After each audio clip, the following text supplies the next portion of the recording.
Cái số đen tặng ngon này lấy dương mà riêng đọc cho mùi nâng cái shop Talkback cái thái cho mùi nâng model là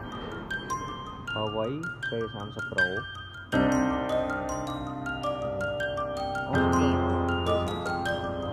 P30 Pro Talkback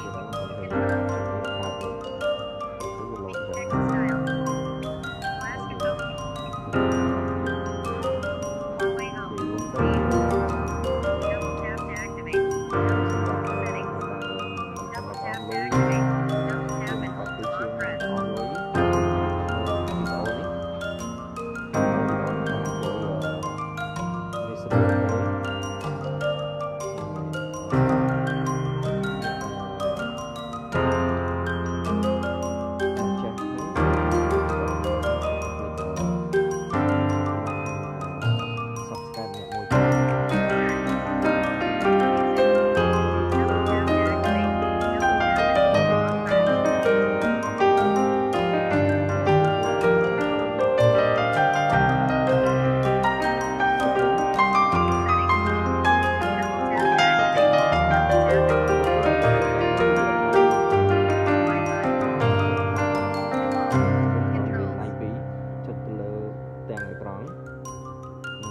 rồi dương cho chúng mình cả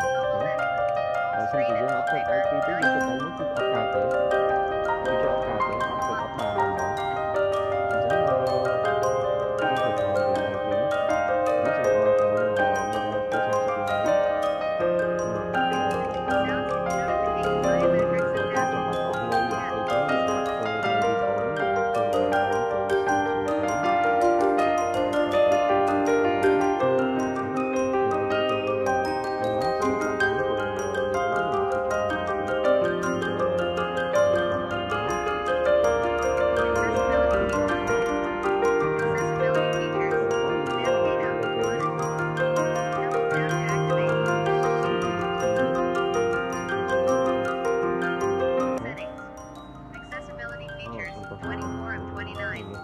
bạn này là nó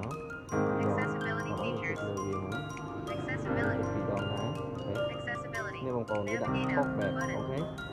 tập mấy cái lưu viên đi đo máu tập mấy dương con hình ốc nét cho nhà về lâu này chúng dương theo ca bật gì mà ca bật gì đó tập mấy chục ok chưa nào ok chưa nào ok vừa chỉ đặt này nghiêng nghiêng nữa